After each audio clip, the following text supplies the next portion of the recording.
চোখের জলেতে ভক্তিতে গোবিন্দকে পাওয়া যায়।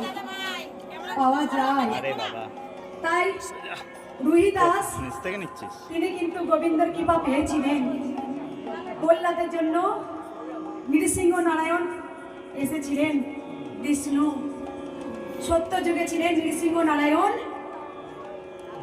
দাপর যুগে ছিলেন সত্য যুগ, ত্রেতা যুগে ছিলেন রাম, দাপর যুগে এলেন ভগবান শ্রীকৃষ্ণ, আর কলিতে এলেন মহাপ্রভু চৈতন্যদেব।